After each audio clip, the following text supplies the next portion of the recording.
Selamat siang, Lause dan teman-teman semuanya. Jadi hari ini saya dan teman saya akan mempresentasikan tentang teknologi kuno, penemuan di Cina, dan teknologi kontemporer. Sebelumnya, perkenalkan nama saya Selena Angel Pula. Dan saya Nirma Endah. Jadi kita akan langsung ke materinya.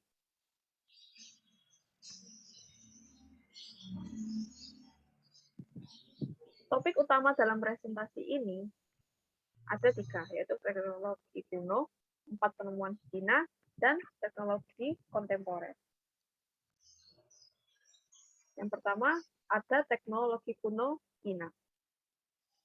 Teknologi kuno Cina merupakan salah satu pusat peradaban dunia kuno yang banyak memberikan sumbangan di kemajuan pengetahuan dan teknologi. Berikut kami lampirkan beberapa contoh kebudayaan kuno yang masih digunakan hingga saat ini. Yang pertama adalah layang-layang. Layang-layang diciptakan pertama kali pada tahun ke-5 sebelum Masehi oleh Lu Pan, yang merupakan seorang insinyur, ahli filosofi, dan perajin kesenian. Awalnya layang-layang digunakan sebagai alat pengirim sinyal saat Nanjing, yang sekarang ibu kota Provinsi Jiangsu, hendak diserang oleh Jenderal Ho Jing. Namun akhirnya layang-layang juga dijadikan sebagai permainan. Yang kedua ada seismograf, yaitu alat deteksi gempa yang kita gunakan pada zaman modern sekarang ini. Memang baru diciptakan pada pertengahan abad ke-19 sebelum Masehi. Namun pada zaman dinasti Han, seismograf sederhana telah dilihat oleh Huang He, seorang ahli astronomi dan matematika yang merupakan pegawai kerajaan. Yang ketiga, ada tahu dan susu kedelai. Tahu diciptakan pertama kali oleh King Liuan pada masa dinasti Han. Tahu dan juga susu kedelai disajikan dengan cara yang sama seperti yang kita konsumsi pada saat ini. Yang keempat, ada teh. Tanaman teh mulanya berasal dari Yunan dan awalnya ditujukan untuk pengobatan. Menurut legenda Tiongkok kuno, teh pertama ditemukan oleh Shennong di tahun 2737 sebelum Masehi. Shennong juga disebut sebagai Chinese Father of Agriculture. Lalu di dinasti Tang pada tahun 618 sampai 900 sebelum Masehi, teh jadi minuman yang populer dan bisa dinikmati oleh semua kalangan.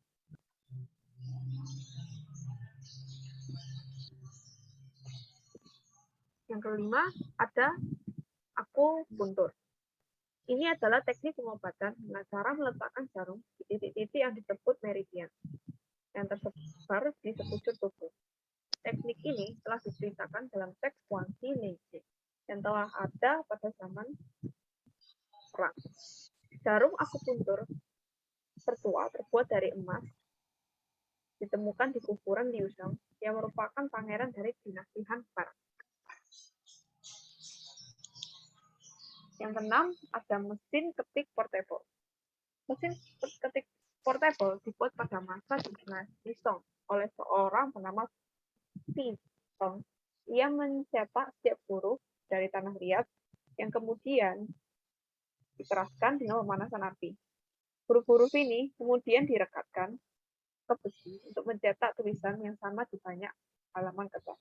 Jika diperlukan susunan kata-kata lain, maka pencetak huruf ini tinggal disusun ulang berdasarkan urutan huruf yang benar. Yang ketujuh, ada jam mekanik. Dibuat oleh seorang biksu Buddha bernama Ising dengan memanfaatkan tetesan air yang membuat roda besi berputar.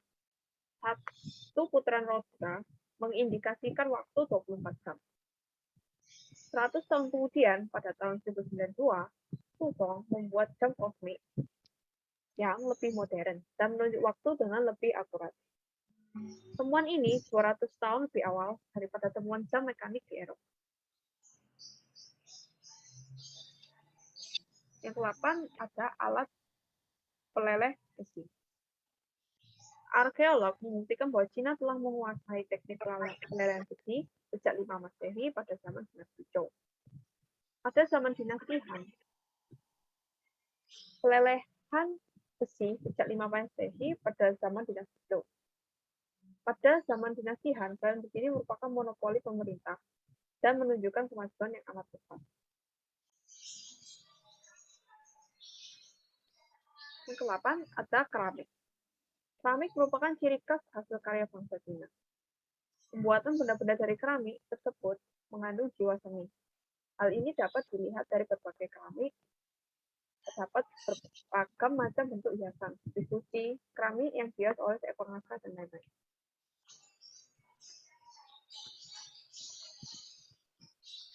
Dan yang terakhir ada payung.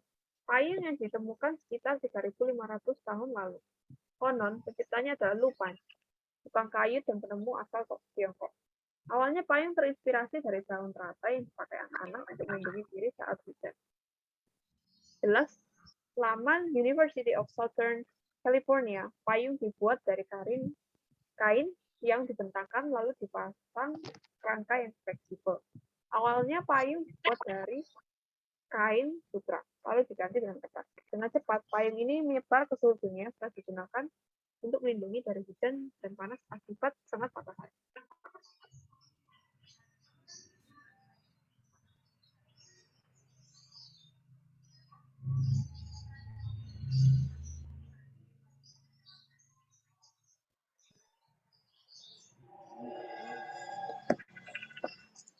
Yang selanjutnya adalah 4 penemuan di Cina, atau bisa disebut juga 4 reka cipta besar.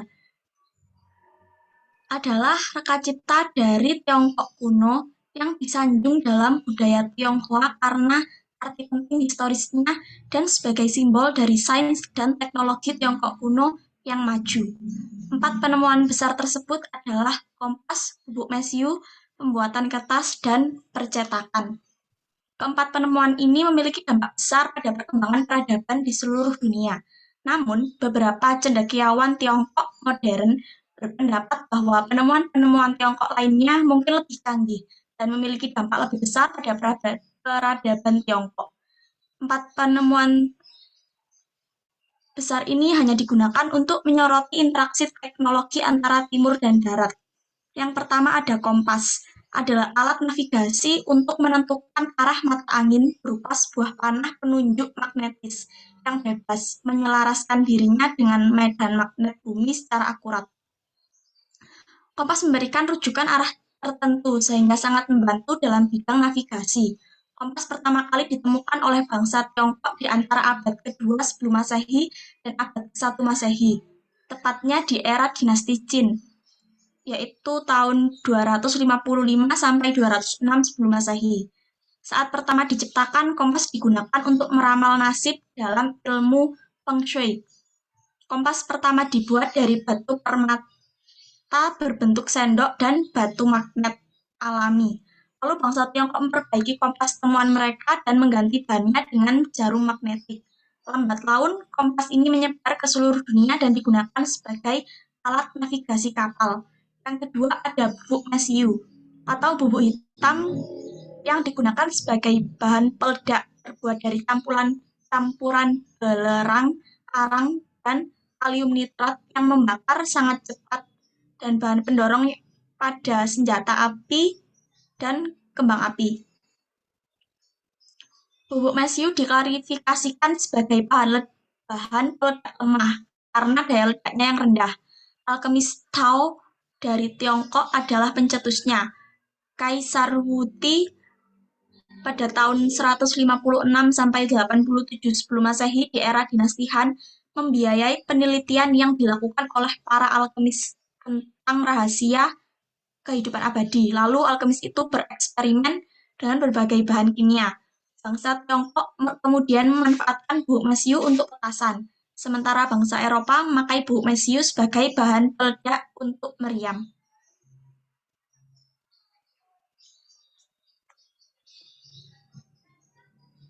Yang ketiga ada kertas.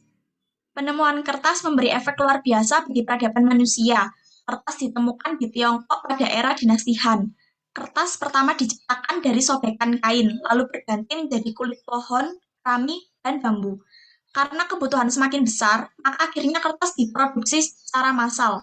Penemuan ini akhirnya menyebar ke seluruh dunia dan berhasil mencapai Eropa di tahun 1100 Masehi. Saat ini hampir semua kertas diproduksi menggunakan mesin industri, sementara kertas buatan tangan masih bisa bertahan karena digunakan sebagai bahan untuk membuat kerajinan khusus seperti seni dari kertas atau ekspresi artistik. Dan yang keempat adalah percetakan. Percetakan adalah sebuah proses industri untuk memproduksi secara massal tulisan dan gambar, terutama dengan tinta di atas kertas menggunakan sebuah mesin cetak. Percetakan merupakan sebuah bagian penting dalam penerbitan dan percetakan transaksi. Pada era dinasti Song, yaitu tahun 960 sampai 1279, seorang lelaki bernama Pi Sheng menemukan percetakan tipe bergerak, membuat proses cetak menjadi lebih cepat dan mudah.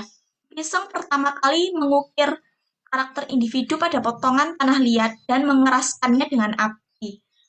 Terang laman University of Southern California. Lalu potongan ini direkatkan ke plat besi untuk mencetak halaman, dipecahkan dan didistribusikan ke halaman lain. Penemuan ini menyebar dengan cepat ke negara-negara lain dengan sekejap. Teknologi ini diadaptasi di seluruh dunia.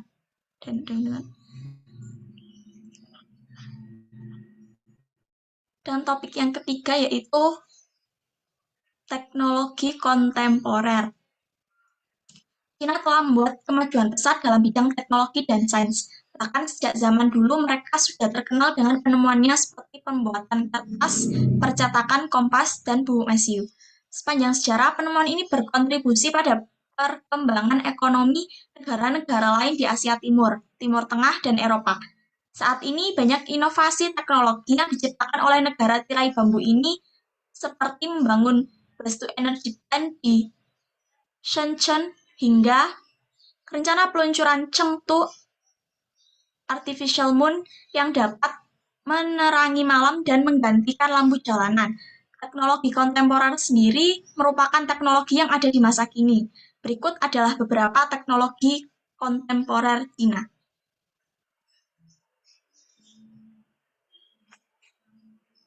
Yang pertama, Cina bentuk ekosistem 5G buat mobil otonom. Perusahaan teknologi dari Cina yaitu Huawei bersama 18 produsen otomotif asal negara yang sama bakal membangun lingkungan untuk pergerakan mobil berteknologi 5G. Aliansi ini diharapkan mempercepat pendayagunaan 5G secara komersial, khususnya pada industri otomotif.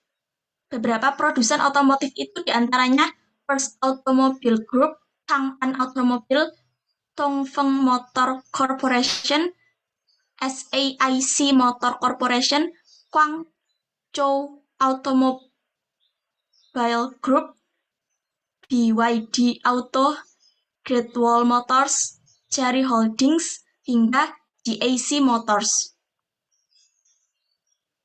Yang selanjutnya yaitu ada Stasiun luar angkasa Cina selesai dibangun pada tahun 2022. Cina akan memulai pembangunan stasiun luar angkasa pada 2021.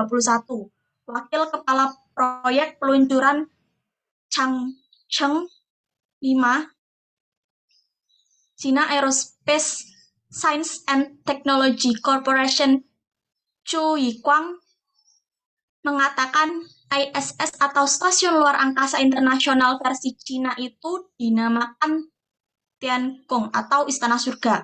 China berencana untuk menyelesaikan stasiun luar angkasa pada 2022 setelah lebih dari 10 misi untuk konstruksi dan perakitan orbit. Stasiun luar angkasa itu akan berbentuk seperti T dengan modul inti disebut Tianhe di bagian tengah dan satu kapsul lab di kedua sisinya. Secara keseluruhan, stasiun ini akan menawarkan ruang hidup hingga 5.650 kaki rubik atau 160 meter kubik di 3 modul. Lebih sedikit dibanding ISS yang memiliki 13.696 kaki kubik atau 388 meter kubik ruangan. Tidak seperti stasiun luar angkasa Cina sebelumnya yang membutuhkan air yang diluncurkan dari bumi Air di stasiun luar angkasa baru akan diambil dari uap air yang dikeluarkan astronot dan dari urin yang didaur ulang dan dimurnikan.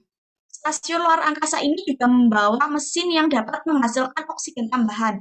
Stasiun luar angkasa Cina juga akan memiliki ruang untuk eksperimen sains di berbagai bidang mulai dari astronomi hingga fisika dasar hingga sains kehidupan, menggunakan lebih dari selusin eksperimen.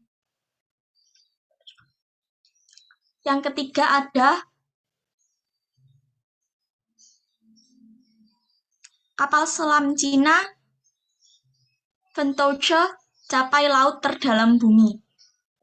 Kapal selam berawak baru Cina Ventouche atau Striver berhasil mencapai dasar Palung Mariana, palung laut terdalam di bumi. Rekaman gambar dari kamera laut yang perkasa memperlihatkan kapal selam berwarna hijau dan putih bergerak turun ke dasar laut secara perlahan hingga akhirnya mendarat di dasar laut. Ventouche adalah kapal selam untuk kepentingan penelitian. Kapal selam itu dirancang di China Ship Scientific Research Center di Wuxi, Provinsi Jiangsu, anak perusahaan konglomerat pembuat kapal milik negara Cina State Shipbuilding Corp. Dan berspesialisasi dalam peralatan bawah air. Yang selanjutnya ada pesawat Cina bawa batu ke bumi. Ya.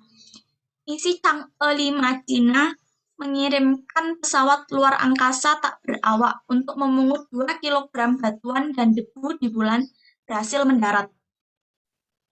Robot Cina ini akan mengumpulkan 2 kg atau 4,5 ton bahan permukaan di area yang sebelumnya belum dijelajahi, yang dikenal dengan Oceanus Procellarum atau Ocean of Storms, yang terdiri dari daratan lava yang luas. Mereka diharapkan mengumpulkan materi selama 1 hari di bulan, setara dengan sekitar 14 hari di bumi. Jika berhasil, Cina hanya akan menjadi negara ketiga yang mengambil sampel dari bulan. Selain itu, misi ini juga jadi yang pertama membawa sampel bulan kembali ke bumi dalam 44 tahun terakhir. Sebab misi pengambilan batuan di bulan sebelumnya dilakukan oleh Amerika Serikat dan Uni Soviet pada tahun 1960-an dan 1970-an. Sampel itu akan dibawa ke bumi dalam kapsul yang diprogram untuk mendarat di wilayah Mongolia Dalam, Cina Utara pada awal Desember menurut Badan Antariksa NASA. Yang kelima ada China bangun teleskop raksasa pemburu alien. Ambisi China untuk menemukan alien dan misteri alam semesta lainnya seakan semakin besar. Tak cukup memiliki satu teleskop radio raksasa, ini China membangun lagi satu teleskop besar lainnya. Selain berukuran luar biasa besar, teleskop ini juga bisa digerakkan berputar dan menargetkan ke arah tertentu. Saat ini, teleskop radio bisa digerakkan dengan ukuran yang paling besar di dunia, ada di Virginia Barat, Amerika Serikat. Teleskop tersebut dikenal dengan Green Fair. Yang keenam, ada China akan kembangkan roket baru yang bernama Long March 11A. China dikabarkan berencana untuk mengembangkan roket baru yang ditenagai oleh bahan bakar padat Long March 11A. Roket ini bakal punya daya angkut yang lebih besar daripada roket Cina yang ada saat ini. Long March 11, roket pengangkut itu rencananya dirancang agar bisa meluncur di darat atau laut. Jika digunakan untuk mengangkut satelit atau misi lainnya menggunakan roket ini, China akan mengenakan biaya 10.000 US dollar atau sekitar 140 juta rupiah per kilogramnya. China Aerospace Science and Technology Corporation memprediksi pekerjaan desain roket tersebut akan selesai tahun ini. Sedangkan roket dijadwalkan untuk memulai penerbangan perdananya pada tahun 2022. Dan yang ketujuh, Chang'e 4 kembali bangun dari tidur yang panjang. Robot penjelajah rover U2 dan misi Chang'e 4 milik Badan Antariksa China, CNSA, kembali terbangun untuk ketiga kalinya pada 3 Maret 2018 lalu. Mereka ditidurkan ketika sisi terjauh bulan ada di situasi malam. Satu malam di bulan sama dengan 14 hari waktu di bumi. Pasalnya, total siang malam di bulan sama dengan 29,5 hari di bumi. CNSA menyebut robot-robot ini bekerja normal setelah berdiam cukup lama di dinginnya malam di bulan yang bisa mencapai minus 180 derajat. Suhu sedingin itu terjadi lantaran matahari tak menyinari sisi tersebut dalam jangka waktu yang lama. Sehingga panel surya di kedua perangkat ini berada pada mode standby hingga siang di bulan menjelang. Mereka kembali bekerja untuk menjepret penampakan di sisi terjauh bulan. Robot penjelajah dalam misi Chang'e 4, yaitu U2, menjepret foto landscape yang menunjukkan medan tempat robot penjelajah tersebut berada. Nah, yang terakhir, ada ilmuwan dari Cina yang berhasil mengembangkan robot industri. Ilmuwan dari Cina telah berhasil mengembangkan robot industri yang mampu membaca alur kerja manusia dan meniru gerakan manusia dengan akurasi hingga 96%. Menurut pengembang di Pusat Teknologi Inovasi Manufaktur Universitas China Three Gorges, robot itu tidak hanya memantau gelombang otak pekerja, tapi juga mengumpulkan sinyal listrik dari otot saat sedang bekerja sama untuk merakit sebuah produk. Tenaga manusia yang sedang bekerja bersama dengan tidak perlu mengatakan atau melakukan apapun ketika mereka membutuhkan alat atau komponen. Karena robot tersebut akan mengenali niat manusia secara instan. Kemudian robot tersebut akan mengambil objek dan meletakkannya di dekat manusia terkait.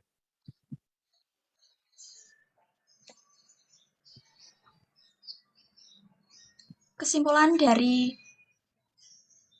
materi-materi tadi adalah setelah mengeksplorasi sejarah penemuan teknologi Cina dari zaman teknologi kuno hingga kontemporer, dapat disimpulkan bahwa perkembangan teknologi yang ada di Cina tidak berlangsung secara instan, melainkan berkembang secara bertahap. Perkembangan teknologi yang semakin pesat membawa banyak perubahan dalam hidup manusia. Kemajuan teknologi membuat segala hal menjadi praktis dan mudah didapatkan, seperti teknologi yang sudah berhasil diciptakan oleh Cina, seperti robot industri yang bisa meniru gerakan manusia dengan akurasi 96%, bisa mengambil dan meletakkan objek di dekat manusia terkait. Namun, di balik kesuksesan dan perkembangan pesat teknologi di Cina, ada penemuan-penemuan besar yang berpengaruh untuk peradaban teknologi kontemporer Cina itu sendiri. Semua negara memiliki penemuan dan potensi masing-masing, tetapi bergantung pada bagaimana negara itu sendiri bisa mengembangkan dan berinovasi terhadap penemuan-penemuan kuno tersebut menjadi teknologi yang sangat canggih zaman sekarang.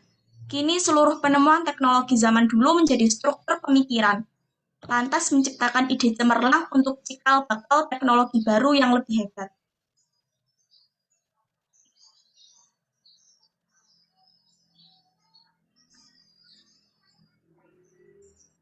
Sekian presentasi dari kami. Jika ada pertanyaan, silahkan menulis di kolom komentar Google Classroom. Terima kasih. Selamat siang.